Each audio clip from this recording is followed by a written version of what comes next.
Olá, pessoal, muito boa tarde, tudo bem com vocês? Meu nome é Arthur, sou professor de Direito Administrativo, estou aqui hoje com vocês nesse aulão de véspera, né, para trabalhar alguns temas que eventualmente podem ser perguntados no exame da OAB, que vai ser realizado amanhã.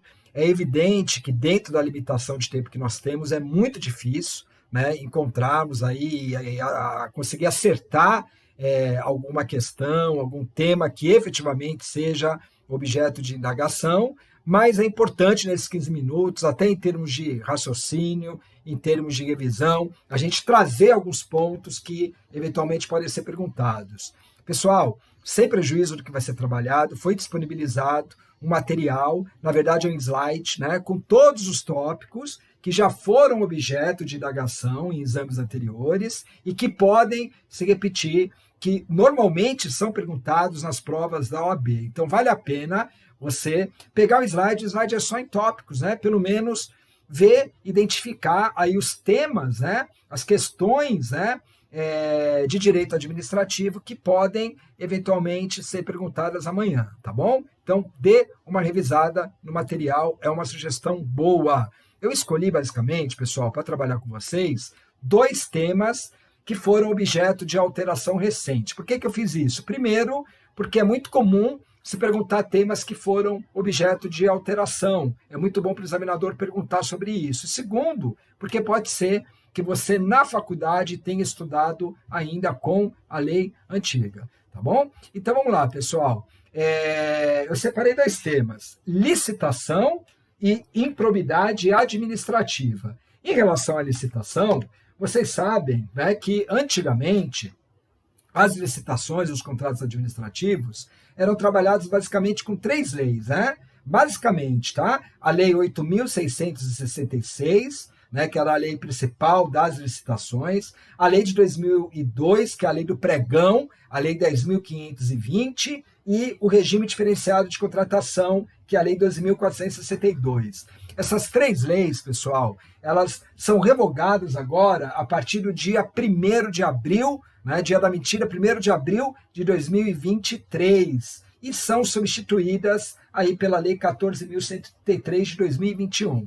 Tudo bem? Então, a Lei 14.133 de 2021, a partir do 1º de abril, agora de 2023, ela entra em vigência com a revogação das leis anteriores. Então a lei não estava vigorando antes, a Lei 14.133 de 2021? Estava, mas em regime concomitante, né, com o sistema antigo de licitações e contratos administrativos. Tudo bem? Então, a partir agora de 1º de abril, apenas a Lei 14.133 de 2021. Essa lei, pessoal, basicamente, ela traz, né, alguns objetivos que não eram expressamente, pelo menos, previstos na legislação anterior. Então, a legislação anterior e a nova lei, ela tem por objetivo assegurar a igualdade de condição e garantir a melhor proposta do poder público. Por isso que a licitação existe, não é isso? Para garantir uma isonomia entre todos aqueles que pretendem contratar com o poder público e também garantir a proposta que seja mais vantajosa para o poder público. A lei anterior também, com a alteração que foi inserida, trazia como objetivo incentivar e assegurar o desenvolvimento nacional sustentável. A nova lei, né, ela traz a questão que já era implícita na lei anterior, que agora vem expressa, né, que é o objetivo de evitar contratação com sobrepreço, preço inexequível e superfaturamento, e também incentivar a inovação. Legal? Nós temos aí a modalidade de diálogo competitivo, que a gente vai falar rapidamente, tá? Mas são temas aí que agora, objetivos que foram inseridos. Outra questão, pessoal, que eu vi já ser perguntada, inclusive, né? Teve uma alteração dos princípios que eram estabelecidos na Lei 8.666 de 93 e um acréscimo da Lei 14.133 de 2021. Tá? Eu acredito que não seja, não é o perfil do exame da OAB, mas já vi ser perguntado o seguinte, né? Qual novo princípio foi estabelecido pela Lei 14.133 de 2021? Alguns novos princípios foram incluídos que não eram previstos na Lei 8.666.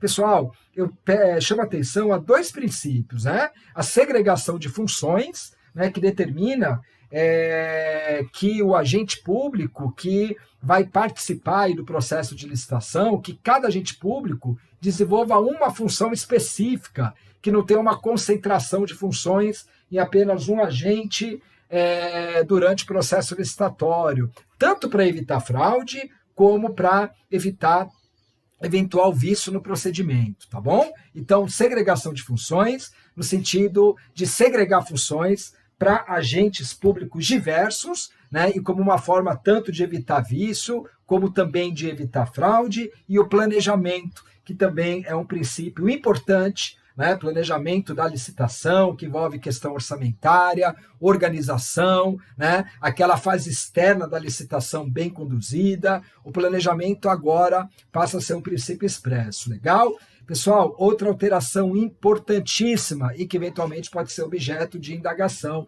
Eu até coloquei no material, aqui em vermelho. A tomada de preços e o convite são modalidades licitatórias que não são mais adotadas pela nova Lei 14.133. Eram modalidades adotadas pela lei anterior e agora não tem mais a tomada de preços e convite. Vocês vão lembrar que, a depender do valor da licitação, eu trabalhava com 3 modalidades: concorrência, tomada de preços e convite. Agora não tem mais tomada de preços e convite. E está muito tranquilo de você verificar cada uma dessas 5 modalidades de licitação que são apresentadas pela Lei 14.133, a nova Lei de Licitações. Pessoal, cuidado, hein? Modalidade licitatória não se confunde com tipo de licitação. Vou repetir. Modalidade licitatória não se confunde com tipo de licitação.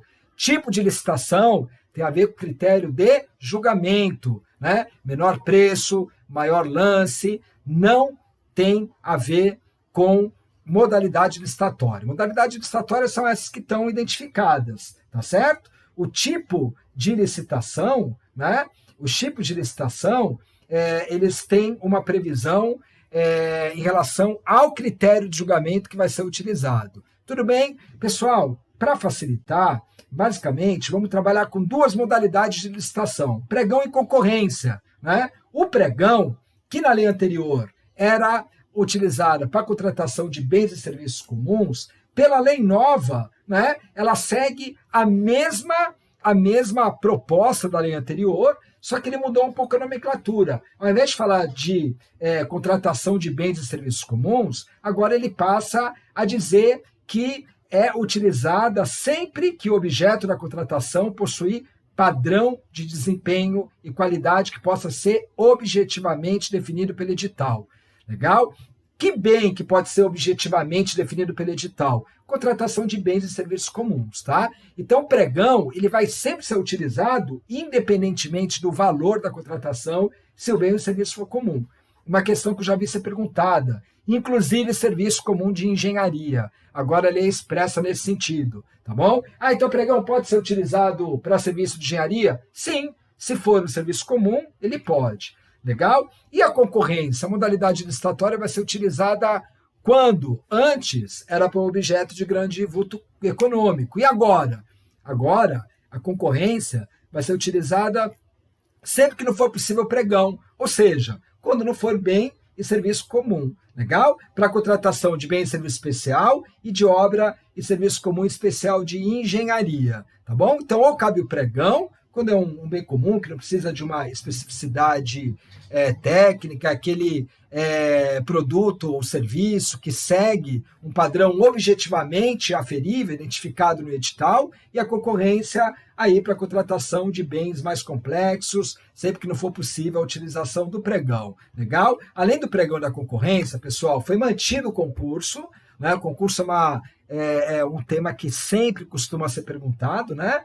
E o concurso, ele é escolhido para a escolha do melhor trabalho técnico, científico ou artístico, né? Então, você quer contratar, por exemplo, uma monografia para trabalhar sobre determinado tema, escolher a melhor monografia para tratar daquele assunto. Você pode escolher a modalidade concurso, né? E aí, claro, escolhe dentro do melhor trabalho que foi apresentado, trabalho técnico, científico, né, ou artístico. Pensa aí uma contratação de uma música para comemorar o aniversário de uma cidade, vai escolher a melhor música aí para comemorar o aniversário de uma cidade, e o vencedor, né, aquele que dentro do critério de julgamento aqui de melhor técnico, conteúdo artístico, apresentar aquela proposta que melhor satisfaça, né, aqui o critério pode ser, em alguns casos, subjetivos, ele é premiado com a instituição de prêmio ou remuneração ao vencedor. Então nós temos o pregão,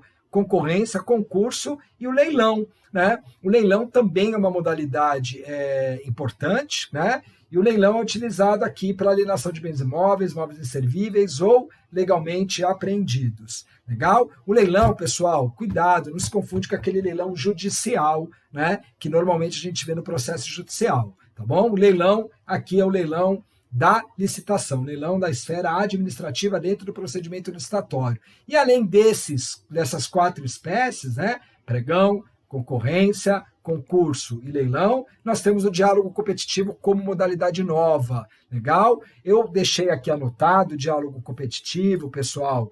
O diálogo competitivo, que já era uma modalidade utilizada na União Europeia, ela é utilizada, né, sempre com a realização de diálogos anteriores, com aqueles licitantes que foram previamente definidos, né, que foram previamente selecionados, e os próprios licitantes que apresentam o projeto final, aí que melhor atinja ao objetivo perseguido pela administração, né? Eu gosto muito de utilizar, como ele é utilizado aqui, olha, tem como objeto inovação tecnológica ou técnica, eu penso em algum processo de automação, por exemplo, para tratamento de processo judicial, né? Muitas vezes a administração tem um objetivo, mas ela não sabe de que forma ela vai atingir esse objetivo. Então, ela identifica licitantes que podem elaborar um bom projeto, esses licitantes elaboram um projeto, né?